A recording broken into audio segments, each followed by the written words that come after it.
अस्सलाम वालेकुम। मैं हूं अख्तर नवाज और आप देख रहे हैं हमारा YouTube channel SA news. Supreme court के सख्त अहकामात के बाद सिंध में गुटखा मावा के खिलाफ टास्क फोर्स का क़याम अमल में आया। टास्क फोर्स कराची, हैदराबाद समेत सिंध के दीगर शहरों में किस कदर कामयाब है और ये उसकी कार्रवाइयाँ जारी हैं, उसको किस कदर कामयाबी मिली अपनी कार्रवाइयों में, यह हम जानते हैं सीनियर सहाफ़ी व तज्ज़ियाकार शाहिद अंजुम से। शाहिद भाई, किस कदर कामयाब है टास्क फोर्स अभी तक अपने टारगेटेड में? देखिए अख्तर नवाज़, ये आज की बात नहीं है, ये कई बरसों से जो है ये एक लानत है जो कराची और सिंध के दीगर शहरों में जो है वो चल रही है।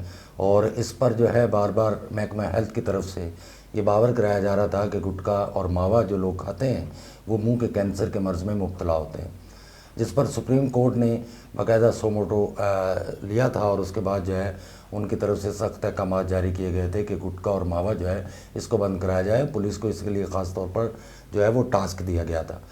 लेकिन बहुत ही अफसोस से कहना पड़ रहा है कि अब जो इस वक्त सिंध के IG हैं गुलाम नबी मेमन, वो 5वें IG हैं। इससे पहले 4 IG इस पर कंट्रोल करने में नाकाम रहे और अब भी कोई ख़तर ख़्वाह में कोई कामयाबी नज़र अभी तक नहीं आ रही।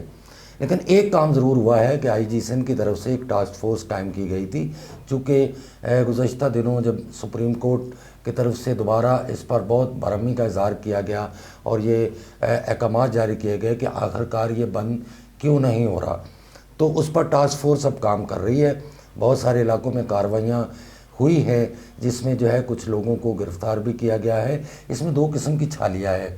एक तो गुटखे मावे में जो छालियाँ इस्तेमाल होती है वो बारीक होती हैं, और जो आम दुकानों पर जो हम पान खाते हैं उसमें जो छालियाँ है वो दूसरे कलर की होती है और उसका जो है वो साइज़ भी थोड़ा सा जो है वो बड़ा होता है, और उस पर पुलिस जो है वो कार्रवाइयाँ नहीं करती और उसके लिए उनको रोका भी गया है कि आप पान की दुकान पर इस तरह की कार्रवाइयाँ ना करें, बल्कि आप ऐसी जगह पे कार्रवाइयाँ करें जहाँ गुटखे मावे की बाकायदा फैक्ट्रियाँ कायम की गई हैं। लेकिन आपको मैं बिल्कुल वाज़ेह बता दूं कि इस वक्त कराची में लाखों की तादाद में लोग जो है वो गुटखे मावे का इस्तेमाल करते हैं रोज़ाना की बुनियाद पर, और इसमें गुटखे मावे पर पाबंदी लगाना तो दूर की बात है, इसकी कीमत में कई गुना इजाफा हो चुका है। और अब तक जो कार्रवाइयाँ हुई हैं, हमने कल भी देखा कि जो है वो टास्क फोर्स की तरफ से जो रिपोर्ट पेश की गई उस पर बहुत सारे अफसरान जो हैं उनको ब्लैक कंपनी जो B कंपनी कहा जाता है वहाँ पर उनका ट्रांसफ़र किया गया कि वो इस पर कंट्रोल नहीं कर पाए। लेकिन अफसोस के साथ ये कहना पड़ रहा है कि आप क्या सिर्फ ये समझते हैं कि इलाके का हेड कांस्टेबल या SHO जो है वो इस पर जो है पैसा कमा रहा है? ऐसा नहीं है। ये पैसा आला अफसरान तक जाता है। और IG साहब से मैं ये दरख्वास्त करूँगा कि अगर आपने वाकई इस लानत को ख़त्म करना है, आप बहुत संजीदा हैं, आप मैच्योर इंसान हैं, मैं आपको ज़ाती तौर पे जानता हूँ, तो इसके लिए आप आला अफसरान जो इसमें मुलविस हैं उनके ख़िलाफ़ कार्रवाई करें। आप 3 SSP, मैं दावे से कहता हूँ इस शहर में आप 3 SSP के ख़िलाफ़ कार्रवाई करके उनको हटा दें और तो आप देखें कैसे गुटखा मावा चलता है। लेकिन आप ऐसा नहीं कर पा रहे। उसकी वजह यह है कि आप को पता है कि वो लोग एक सियासी छतरी के नीचे पोस्टिंग लेके आए हैं, वो आपके लिए जो है मसाइल पैदा करते हैं। लिहाजा आप इसको बहुत संजीदगी से लें। टास्क फोर्स की जो रिपोर्ट्स हैं उनको भी आप सामने लाएं और जो लोग इसमें मुलविस हैं उनके ख़िलाफ़ बाकायदा कार्रवाई करें। जो आपने FIR का अंदराज शुरू किया था कि इसको जो है वो इंसदाद दहशतगर्दी की अदालत में जो है इन जो मुकदमात हैं उनको भेजा जाएगा, तो आप करें, ऐसा आपको करना चाहिए। और मैं आपको क्लियर बता दूं कि लोग आपको बहुत अच्छा जानने लगेंगे अगर आपने इस लानत से उन लोगों की जान छुड़ा दी जो ख़ानदान मुतासर हुए हैं। तो बात यह है कि इस वक्त अगर हम उसको संजीदगी से देखें तो आप बहुत सारे ऐसे इलाके आज भी मौजूद हैं।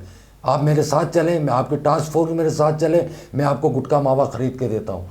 हर दुकान पे मिल रहा है आज भी ख़ास तौर पे मज़ाफ़ाती जो इलाके हैं, जहाँ वो इलाके जो सोसाइटीज़ नहीं है, कॉलोनी के तौर पर या कच्ची आबादी के तौर पर जो है वो जाने जाते हैं, वहाँ आज भी गुटके मावे का कारोबार उसी तरह हो रहा है। दूसरी बात, आपने आज तक उस जगह को ही नहीं सील कर पाए जहाँ से छालियाँ आती है।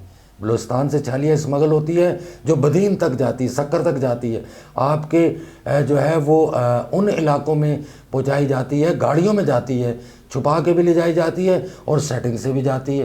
तो रोज़ाना टनों के हिसाब से छालियाँ वहाँ स्मगल हो रही है। पहले आप उस पर कंट्रोल करें ताकि ये मामला रुके। दूसरी बात, आप अस्पतालों से इसकी डिटेल ज़रा हासिल करें कि रोज़ाना की बुनियाद पर कितने लोग जो हैं गुटके मावे का शिकार होकर कैंसर के मर्ज़ में मुब्तला हो रहे हैं। तो आपको शायद इसकी संजीदगी का अंदाज़ा भी हो जाएगा।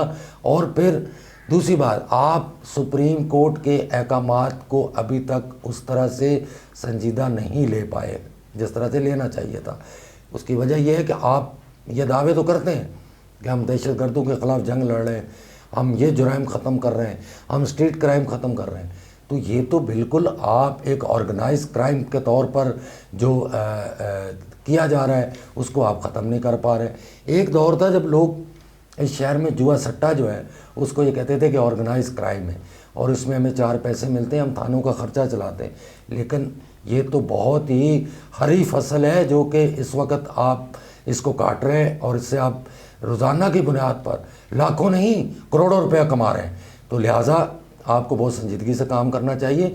और ये चंद अफसरान जो आपने हटाए हैं, मैं कल लिस्ट देख रहा था, तो ये शायद उतने मुलविस ना हों जितने आपके आला अफसरान मुलविस हैं। कभी आपने देखा है कि आला अफसरान किस तरह की जो है वो लाइफ गुजार रहे हैं? वो कहाँ से आ रहा है पैसा? उनकी तनख्वाहें कितनी हैं? उनके अखराजात जो हैं वो तनख्वाह से कहीं ज़्यादा हैं। वो कहाँ रहते हैं?